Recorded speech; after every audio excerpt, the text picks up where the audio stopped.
gentlemen, we're back in the car on a Sunday night drive home like we never left. Welcome to the Confessions of a Not So Dangerous Mind podcast. I'd like to thank you all for spending some of your Sunday evening here with me in New York. Once again, we're going to skip past all that promotional jazz and get right to the guts of the episode. Well, it has dawned on me, a lot of things have dawned on me, but one thing that for sure has dawned on me is that while I have discussed I've discussed Clint Eastwood on many occasions. I've talked about a lot of different films of his: Dirty Harry, Unforgiven, In the Line of Fire, Space Cowboys. Those are the main ones, Heartbreak Ridge. But I am a fan of the Dirty Harry series. There were 5 Dirty Harry films. I'm a fan of the series. The films vary significantly in quality, in my opinion, which is one reason why I really haven't focused on any of the other films, with the possible exception, I may have thrown an episode on the Deadpool in there. I'm not sure about that. But because I'm a Clint Eastwood guy, because he has another birthday coming up next month, I figured, why not do episodes for the other 4 films in the series? The series began in 1971 with the original Dirty Harry, directed by Don Siegel, who Clint worked with numerous times. He co-starred in Play Misty for Me, which was Clint's directorial debut. He directed Clint in The Beguiled, 2 Mules for Sister Sarah, and Coogan's Bluff. And then late in the 1970s, Don Siegel was the man behind the second best prison break movie ever made, Escape from Alcatraz. Spoiler alert! I'm just kidding. But after the runaway success of the original Dirty Harry, and the fact that it was also a very controversial film. Now, if you watch the original Dirty Harry now, you will see some very surprising elements.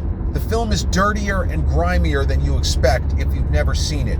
There are more gray area situations than you would expect to see in a movie with a big director and a big movie star. There is a lot of envelope pushing.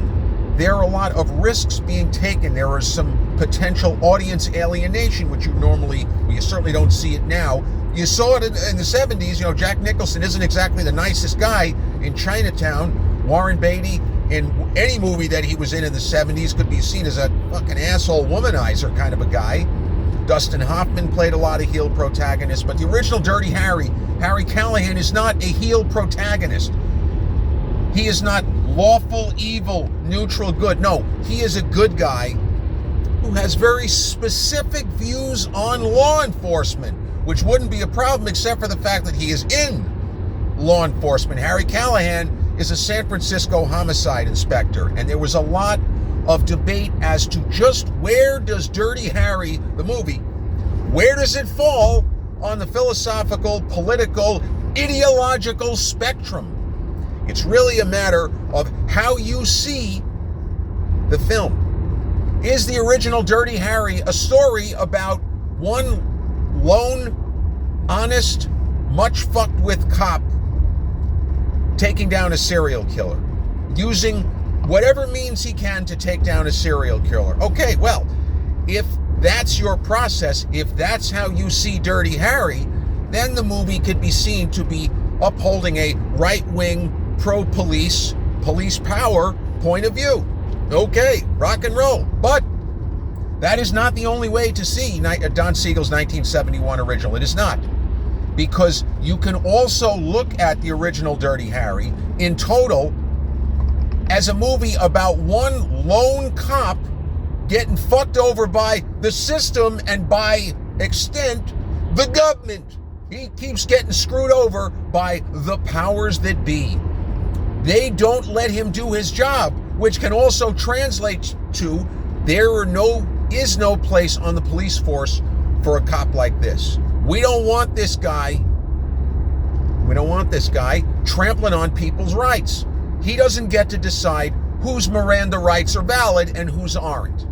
If you think that Dirty Harry is about Harry Callahan versus the system, well, the system defeats him. Because at film's end, he throws his badge away. And Clint Eastwood later joked, I must have had a piece of, stickum And it bounced back into my hand as soon as the credits rolled. That's how I'm still a cop.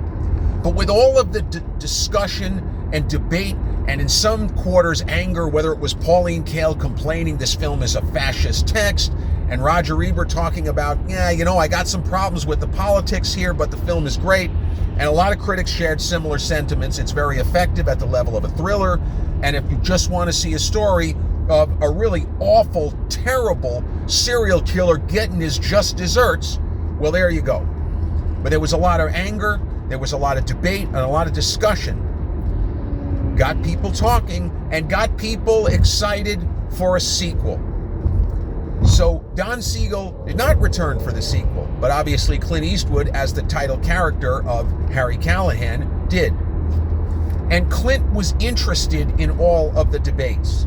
I don't think that he necessarily weighed in. He did give his opinion. He said his opinion, his take on the character that he played. This is an honest man who believes that he is doing the right thing at every step of the way. In his mind, he's in the right. Everyone else is in the wrong. And, there's the substance of drama and there's the substance of debate. Because it's difficult to see Harry Callahan as anything other than a man of his word and of his conviction. The question is, at what point does he become a vigilante? At what point is Harry Callahan Charles Bronson in Death Wish a couple of years later in '74? The original Dirty Harry straddles the line by showing a very angry Inspector Callahan, all but giving the mayor, giving the San Francisco mayor the finger, telling him, go fuck yourself. And he goes presumably to hunt down the Scorpio killer, but the actions he takes are lawful. He ends up, I don't think he means to take lawful actions, but the story threads just happen to fall a certain way because it's a movie, right? But Magnum Force, the sequel, which came out only 2 years after the original, same day also. The original Dirty Harry was, well, not same day, was released right before Christmas, I think December 22nd or 23rd, 1971. Well, Magnum Force came out on Christmas Day, 1973, and even with the money that it made when it first hit, it ended up being the fourth highest grossing film of 1974. That's the year of Godfather 2. That's the year of Chinatown. A lot of big movies in 1974. But what Clint Eastwood wanted to do with Magnum Force, and he worked with a director that he was familiar with named Ted Post. They had done Hang 'em High, a Western. It's okay. It's nothing great. Certainly not up to par of Clint Eastwood's best Western films. But Magnum Force opened Christmas 1973, was an enormous box office hit, got about 2/3 to 3/4 good reviews from critics. It's running 70% on Rotten Tomatoes if you were to check it out today. But Clint was interested in exploring further the concepts of what is the word justice? What does it mean to you? What does it mean to you? What does it mean to you? When is a police officer no longer the good guy? How far does he have to go? These are questions that we're still asking today. And I don't think that Clint Eastwood is like, I'm going to make another movie that people are going to be debating its politics and philosophies 50, 60, 70 years, into the future we haven't even gotten to. But what Magnum Force does is, if you want to use the political stuff, it puts Harry Callahan somewhere to the left of a bunch of young cops who form what amounts to a vigilante death squad. Now, Harry Callahan is not opposed. We know this, and there are no jokes. He is not opposed to lethal force, but it has to be dispensed a certain way. And this is something we don't see in the original Dirty Harry because the story doesn't play out this way. Would Harry Callahan have simply put 10 bullets into the Scorpio killer if the Scorpio killer had been unarmed? I don't know. I actually don't think that he would. I don't think that he would, despite anger. I feel like his moral code would have prevented him from doing that. Even though when he leaves the mayor's office after getting insulted one too many times and told what to do, when you keep fucking up, but you keep telling me to do what you're saying, how many more mistakes are you allowed to make? Not Mr. Mayor, the governor. No, the mayor. How many more mistakes can you make? But in Magnum Force, this vigilante death squad of young police officers thinks that they will have an ally in Harry Callahan, because Harry Callahan certainly believes in police power. He certainly believes in a certain kind of justice, a justice of shoot to kill, not shoot to wound. And this is something that the first Lethal Weapon gets into, where at the beginning of the movie, Danny Glover's character of Roger Murtaugh, he doesn't have a problem dispensing his firearm and, unholstering it and shooting. But except extreme circumstances, his goal, I'm going to try to stop the guy from doing anything else. I'm not looking to put a bullet in this man's head, his chest. I just want him to stop whatever it is that he's doing. He's harming others, whatever. Martin Riggs is shooting to kill. From the first time we see him, he's not going for the kneecaps. He's not going to try to knock the gun out of the guy's hand, which he can do because he's an expert marksman. But Harry Callahan has very specific views of justice. And he is the kind of cop that if other cops are taking actions that he feels this is not going to go, you can't do this, he will fight them as if they are crooks on the street, as if they are the guys in the coffee shop in Sudden Impact, the bank robbers in the original Dirty Harry. So the movie Magnum Force, I forgot to say, it cost $7 million to make. Not a huge budget for the era. The first one cost more. And it ended up grossing almost $45 million. So dollar for dollar, this was the biggest hit in the entire franchise. If you look at what did it gross relative to the production budget, it was a massive hit because it got people talking. Yeah, it's an entertaining film. It's exciting. The action is very well done. Clint does as many of his own stunts as he can. But the film got people talking, and if anything, got people arguing more than the original Dirty Harry did. So, rounding out the cast as the police captain is Hal Holbrook, wonderful actor, Oscar nominee. He was still active well into his 80s. I think his last big movie was the Sean Penn film about Chris McCandless, starring Emile Hirsch, called Into the Wild, based on the John Krakauer book about the guy who he went looking for adventure in the Alaskan wilderness and, spoiler alert, never came back. But Hal Holbrook plays police captain who seems to be pretty straight arrow, a tough guy, or a tough cop who ended up, getting promoted to captain. And you have a lot of really talented actors who at the time were very young.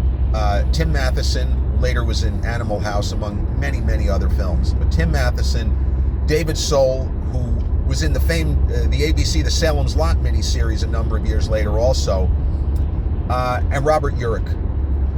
Robert Urich, to a certain segment of I would say young boomers and Gen Xers, Robert Urich was one of the greatest TV stars ever. Shows like Spencer for Hire. He was 53 when he died terribly, just terrible cancer that took him. But Robert Urich was the kind of guy that in a different version of The Matrix would have been a big movie star. I feel like his look and his persona translated better than Tom Selleck, who he should have been a bigger movie star than he was for certain. But Robert Urich just had a certain look and a certain presence on screen. It's difficult to explain. You kind of have to see it. He plays one of the young cops on this makeshift vigilante death squad. Now, it's not that they don't believe in upholding the law. They just believe police should have extra capacity to make judgments, to essentially be judge, jury, and executioner. So, just to sort of put a situation that occurs in the film. Let's say you have a character, a mobster and a racketeering guy named Frank Palancio, right? Frank Palancio. He's a convicted felon. He's been convicted of a lot of really lousy, really bad crimes. He's turned state's evidence. This is an awful human being. Nobody would dispute that this guy is a piece of shit. And, honestly, the world would be probably a better place if he didn't breathe anymore. Now, Harry Callahan would agree with that. I would agree with that. Harry Callahan would agree with that. But if you ask Harry Callahan, hey, Palancio just got sprung. He signed a deal with the feds, whatever, and he's back on the street. What do you think about that? Harry Callahan would probably say, It fucking sucks. That's bullshit. You want to take him out? Take him out? Take him out where? Dinner? What are you talking about? The Robert Urich character, the David Soul character, the Tim Matheson character. That's what they do. It's a little Dexter-ish. If you remember on the TV show, Dexter only kills people that everybody who would know of them would know that they're evil.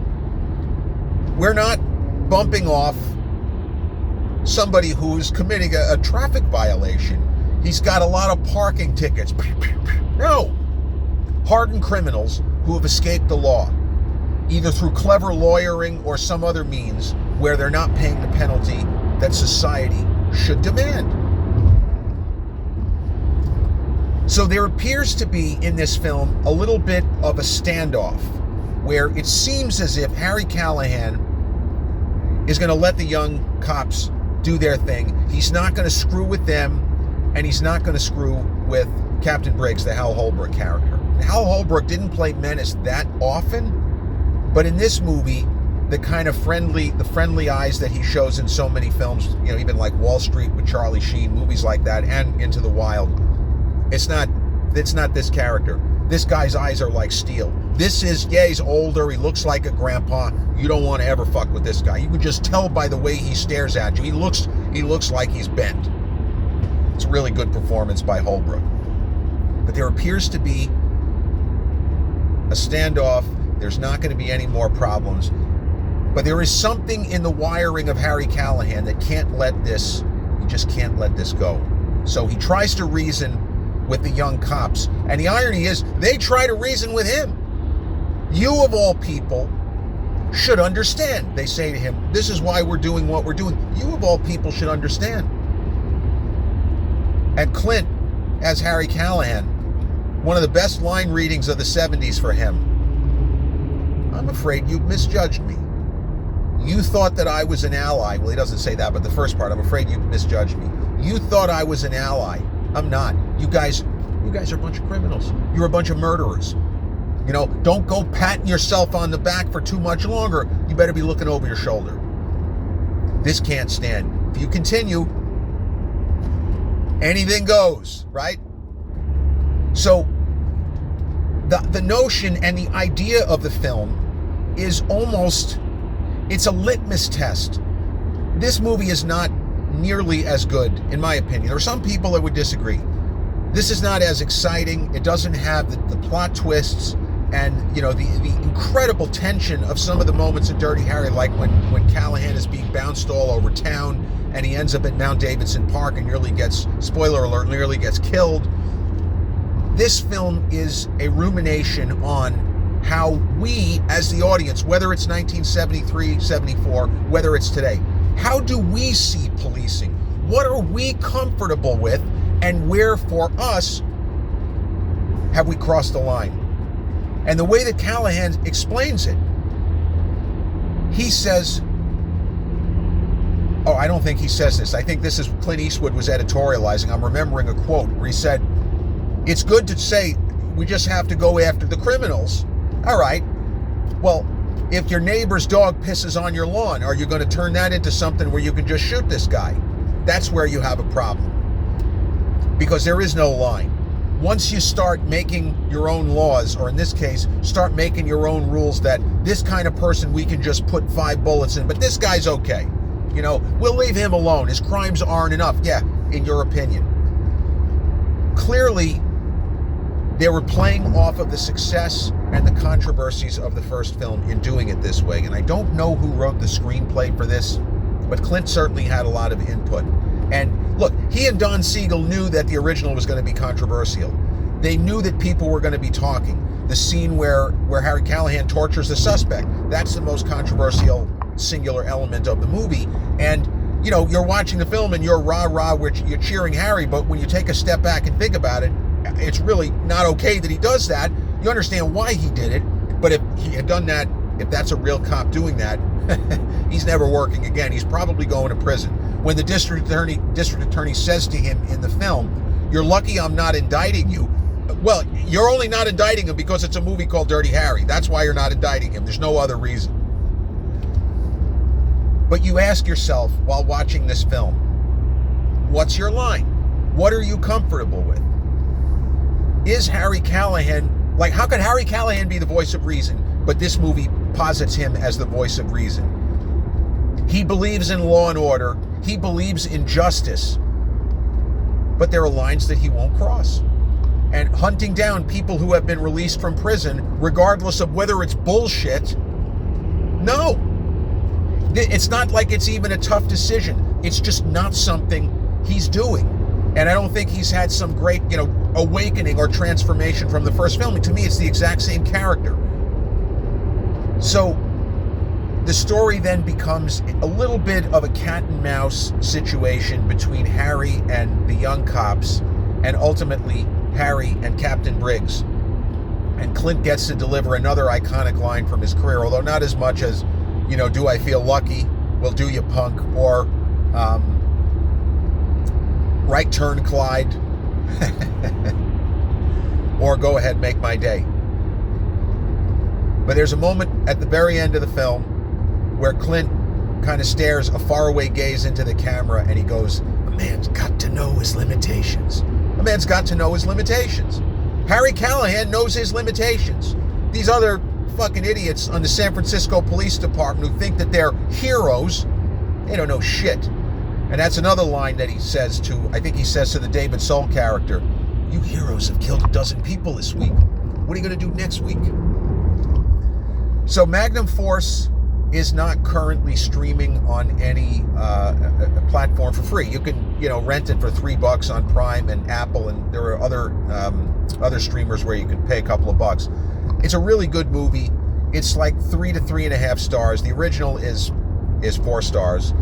If I had to rank just off the top of my head, I actually think that the last Dirty Harry film, The Deadpool, is the second best because it has the best cast. Young Liam Neeson in a really good role, and very also young Jim Carrey in a terrific role too. Clint Eastwood was very helpful to Jim Carrey early in his career. He just happened to, I don't know if he saw, it might have been that he saw Jim Carrey's impression of him when Carrey made his first appearance on national TV with the Tonight Show, Johnny Carson, in '84. But Clint took an immediate liking to Jim Carrey, and he put him in, a couple of movies, worked with him. The Pink Cadillac, he had him a small role, and the two guys had been friends ever since. But The Deadpool it plays almost like a film noir. The feel and the look of the movie is very similar to the original. I don't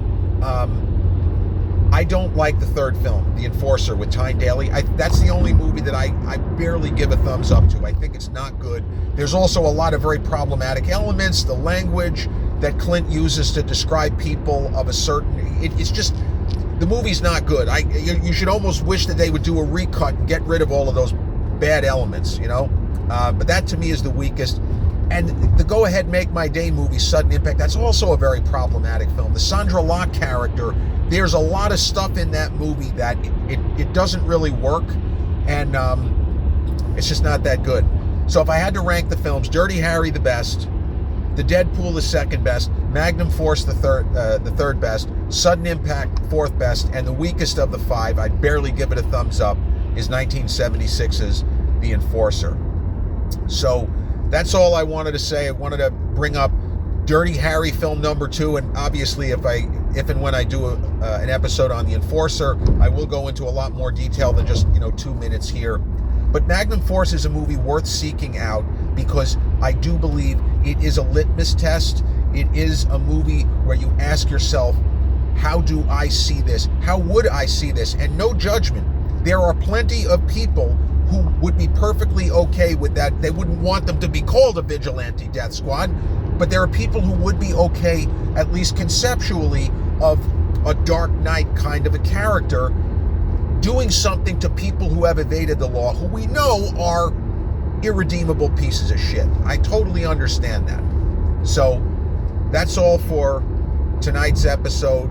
A little bit of an exploration of the Dirty Harry film from 1973, which was the 4th highest grossing film of 1974, and oddly enough was not seen as as controversial as the original Dirty Harry, because Harry Callahan's character is pitched at a slightly different angle. And it is amazing, but it's true. If you watch the movie, you'll see how the hell is Harry Callahan the voice of reason in law enforcement?